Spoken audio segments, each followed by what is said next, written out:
I'm a UXer. I love movies, so let's have some fun. I want to ask 5 questions from 5 movies. I got bored one night watching Family Guy and Star Trek simultaneously, and I wanted to ask you guys 5 questions. In a digital future, do manual controls still have a place? This is from Star Trek. For some reason, Gene Roddenberry loved really bad interfaces. I do not know why, but J.J. Abrams did a better job. He created manual interfaces. So Captain Sulu, in order to accelerate the Starship Enterprise, decided to press the control down. Now, we have digital interfaces. They're beautiful. Why are we using this? Actually, that picture kind of sucks, so I apologize. But you can see them in the corner there.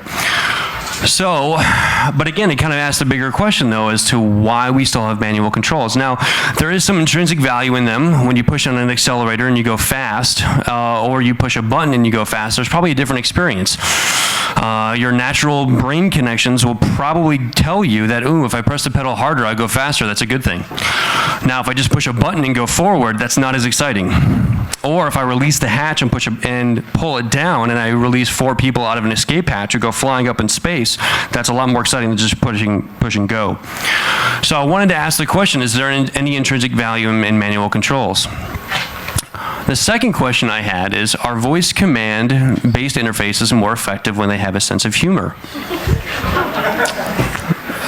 This is from Christopher Nolan in Interstellar, which I realize is a boring, actually not so boring, I actually loved it. 2.5-hour long movie. Now, Cooper, who is Matthew McConaughey's character, is, what is your trust setting, TARS? And he says lower than yours, apparently.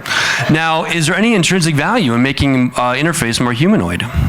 Is it more effective? Is there... I love that answer. I like this.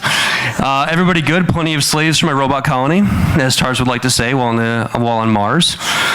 Now, I don't want to give anything away, but I do know that this character is a lot more reliable than Matt Damon's character.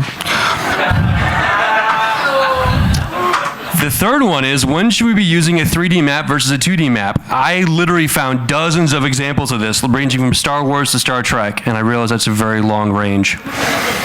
There's our differences, ladies and gentlemen. They should never be confused. This is from Prometheus, though. So when you're looking at a map in a 3-dimensional room, is it more effective? Now, when you're looking at a 2-dimensional screen, is it more effective or not? Now, from different movies, obviously 2-dimensional, maybe it's more portable, who knows? In Guardians of the Galaxy, our friend there blew it up and he kind of walked through a map. But here, we just have it as a 2-dimensional interface. Thank you, Ridley Scott. It's very charming. I don't know, is it more effective? You tell me. I do like, though, how you can walk inside a map. That is very effective, and maybe give you problems for challenging the bigger picture of things because you're looking inside the map. But has it enhanced the experience? Is it portable? These are future questions. People get inspired by movies all the time. The third question I want to ask is color a necessity? Now, the next movie I'm going to show you is I realize some people didn't like it, but I did. I do like his bland acting, so I apologize in advance. But this is from The Matrix Reloaded. Now, in Zion, which is the world, in the center of the world, they use basically avatars to go into the Matrix. And here, even though they can make up anything, they don't even have their own technical requirements. They chose to do black and white. Why is that? Is it their ideal state? Who knows? Was it invented by people who are colorblind and they're just like, fuck it? I don't know. Is it more effective? You tell me. The fourth question I wanted to ask is, why are we going to stop using keyboards? Now, I realize that the next movie, many of you probably did not see, but I did. I actually liked it a lot. I'm a big fan of Scarlett Johansson.